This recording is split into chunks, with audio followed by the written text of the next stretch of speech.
going to make a sort of variation of this book, which I made a couple of years ago to use when I was putting together a year of art journaling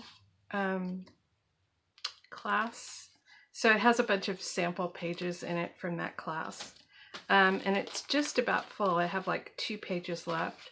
So I feel some art journaling coming on, and I thought I'd make another one. I really like these books. They're a good size for me. I like to work sort of big.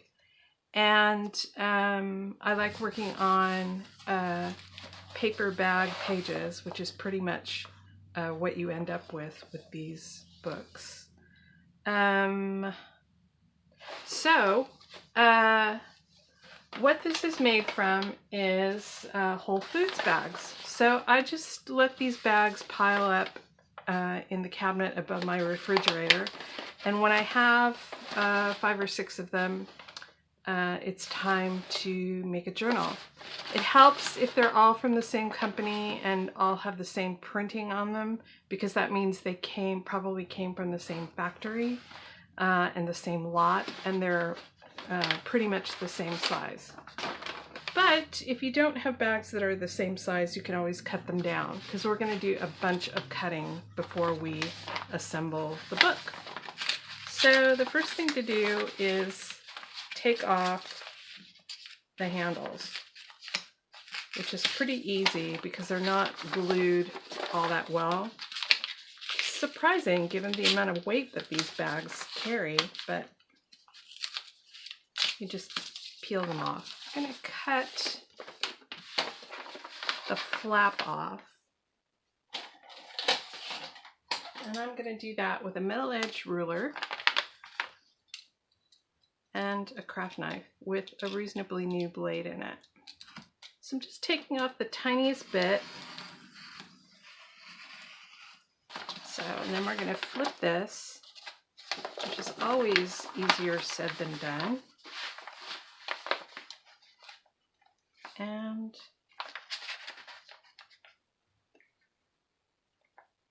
do the same thing. Just cut the tiniest bit.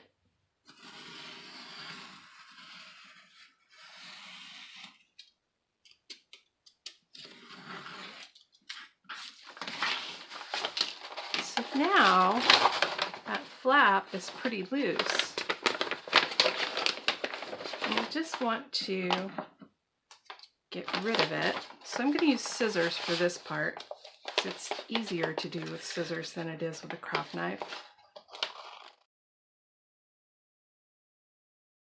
So I'm going to cut away my gussets.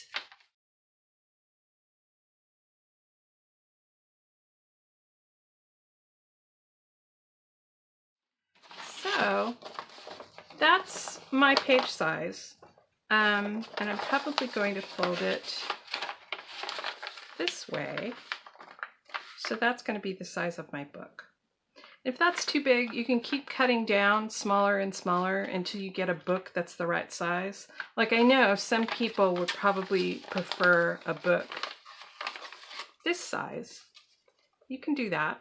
You can just fold this and cut off the fold, and you'll end up with 4 pages that are about that big. But this is my ideal size. So I'm going to do that for all of my bags and end up with a stack of pages. Then what I'm going to do is put these print to print and glue them together. And I'm not going to be too neat about lining up these pages and making sure that they're the same size and perfectly aligned. This is just a practice book. It's not really a book I want to invest a lot of time and energy into. But alignment and something a little closer to perfection is more your thing.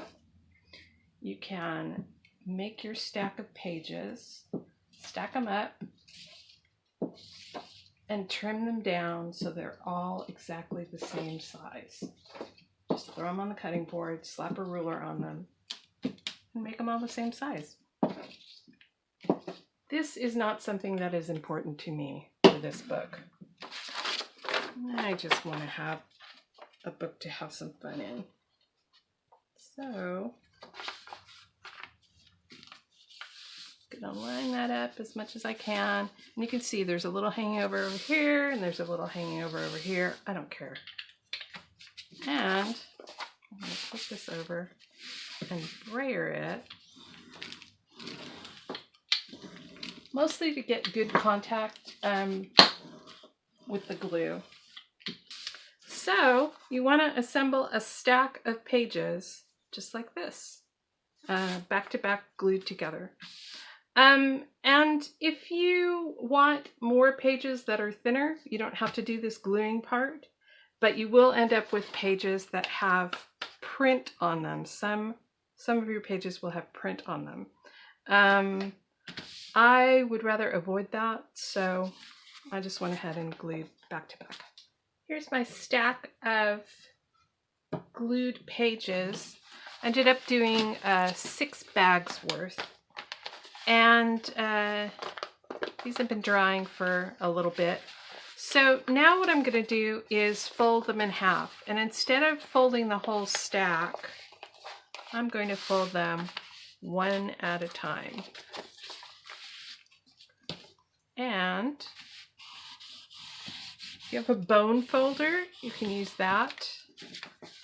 I never seem to be able to find one when I need it, so I use my scissors. I'm just folding each one in half.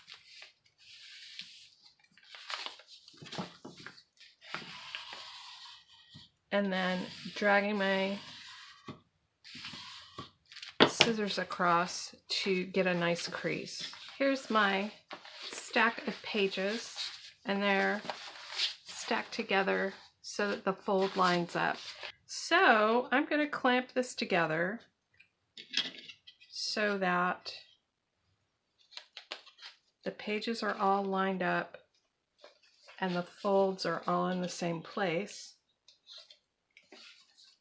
so that I can poke some holes. I always do pencil dots before I do my holes, just in case my mouth is off or whatever. I'm not stabbing the style or the all through the book before I really know what I'm doing. So this is the center. I'll put one there, and let's do every 1.5 inches. So 1.5. So I grabbed a piece of cardboard. Actually, it's 2 pieces of cardboard from the garage, and I'm going to put that underneath my pages. And the reason that I want cardboard or something soft underneath is because if I do this on my wood table, to get the awl to go through the last page, I have to actually stab into the table. So if you put something soft underneath, like cardboard, then you have a place to sort of stab through to get all of the pages. So I'm going to start here.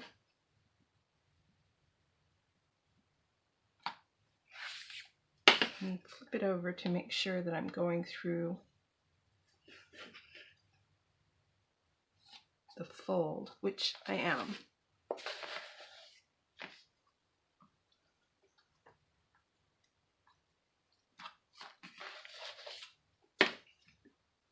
And there we go. There's the hole.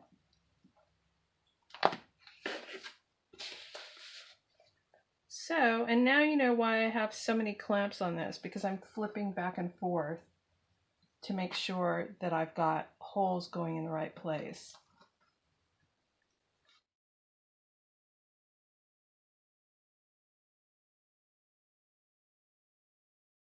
So now comes the sewing part. I'm going to use a binder's needle. I got these at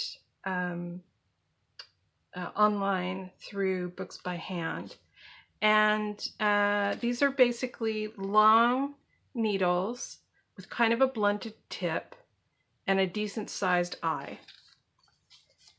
But not an eye that flares out very much, so that you're not poking a larger hole into the pages. And this is waxed linen thread. I think I actually got this in the jewelry section at my local craft store, but you can also order it from places that handle bookbinding supplies. And I'm gonna cut a piece that is about 3 times the length of my stitching. You flatten out the edge of the thread, it goes into the needle easier. So we're going to do a running stitch. I'm going to start with a stitch that goes through the second hole,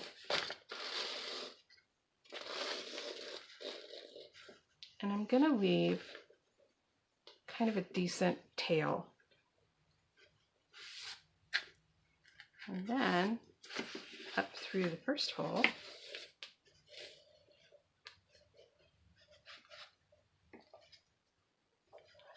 and then I'm going to pull this toward me and go down through this hole again, making sure that I don't stab through that piece of thread. And then I'm just going to do a running stitch back and forth up through this hole, and I'm feeling underneath to make sure that my thread is nice and taut. Back down.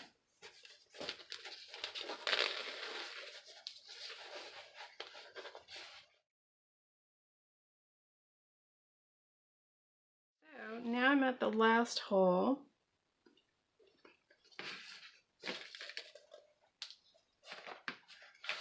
Make sure that everything is nice and taut.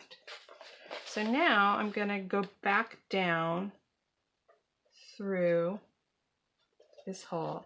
So what I'm doing is I'm making sure that there's thread supporting the whole spine, except for the little pieces down at the end, which don't really need that much support. And I'm doing this trying to stay clear of the thread that's already in the holes. So you don't want to stitch through that thread. You want to stitch next to it.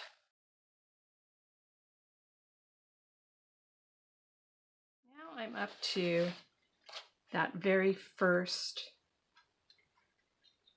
stitch, and I'm going to do what's called a tacket.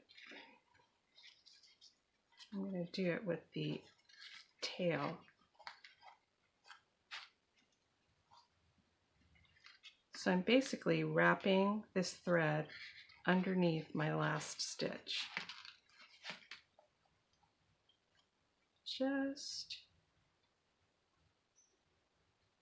like this. Just want it to go round and round.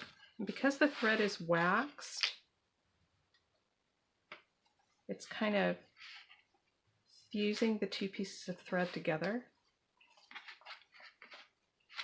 And you can warm it with your hand a little bit to help it stay. And that is all the tie-off that this is going to need. Just going to leave little tails. So that's my book.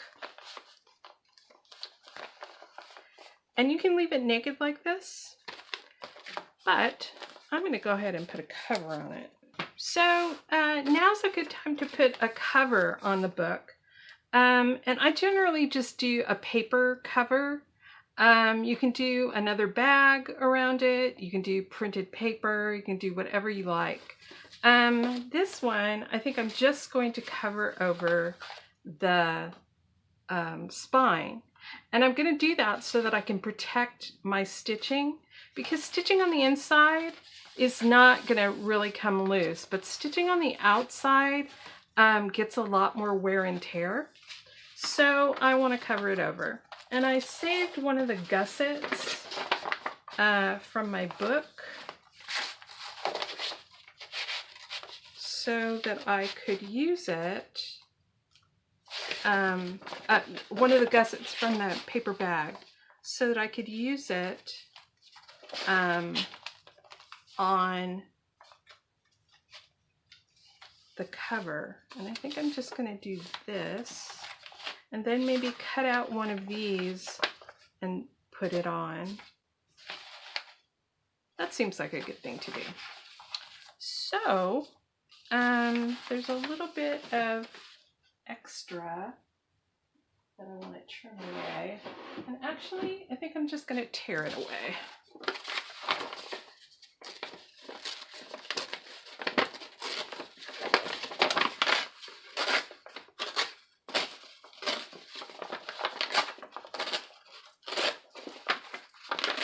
If you want a neater look than this, you can cut it.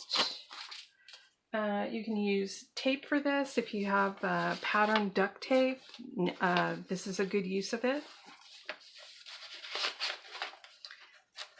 And just going to line this up right here and leave a little at the top and bottom that I can trim away.